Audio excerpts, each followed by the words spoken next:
This last year and a half, more books have been written about Jesus by rabbis than all the rest of the time in history. What that means is there is salvation that's going to sweep through Israel, that's going to sweep through the Jewish people, and you and I get to be a great big part of that. Can I have an amen?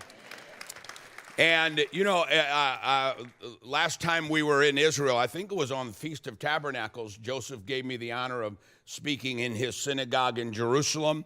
They're all believers in Yeshua, in Jesus. They're people who come from all over the world. And I was trying to be gracious, and I said in the congregation that, you know, Joseph is kind of the father of the movement, and his own people booed me. I said, man, they're hard folks. But they were teasing because Joseph really is the father of teaching, of bringing Christianity back to its Jewish roots. And there's nobody in the world that can touch and talk to the Jewish people like Joseph. You know, many people call themselves, in the Messianic movement, many people call themselves a rabbi. Joseph really did go through rabbinical school as a believer in Jesus so he could talk to Orthodox Jewish people all over the world. He is one of the greatest scholars. He's literally the guy who has forgotten more than you and I will ever know. And it's a great honor for Tiz and I, our family, and New Beginnings to call him friend.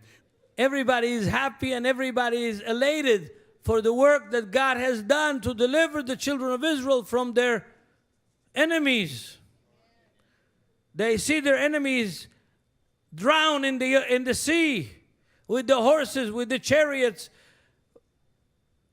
and they're very happy. Chapter 15 of Exodus.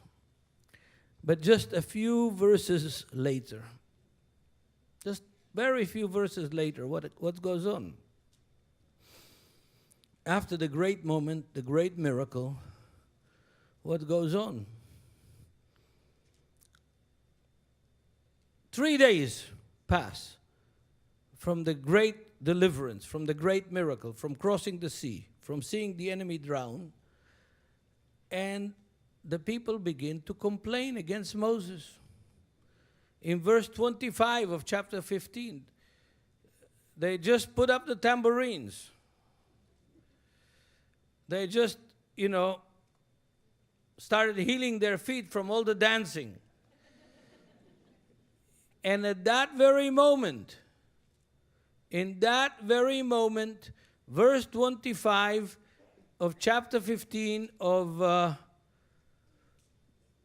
of Exodus, they begin to complain. And you would say, of course, they don't have water. It's hard to live without water.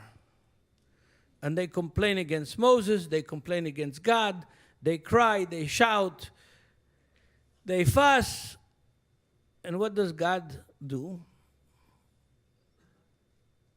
He gives them water.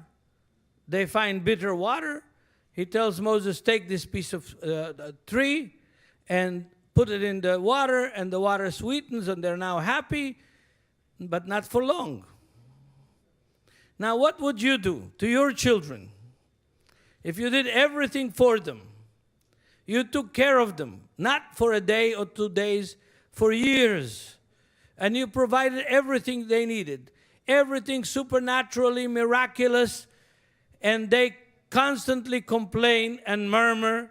What would you do?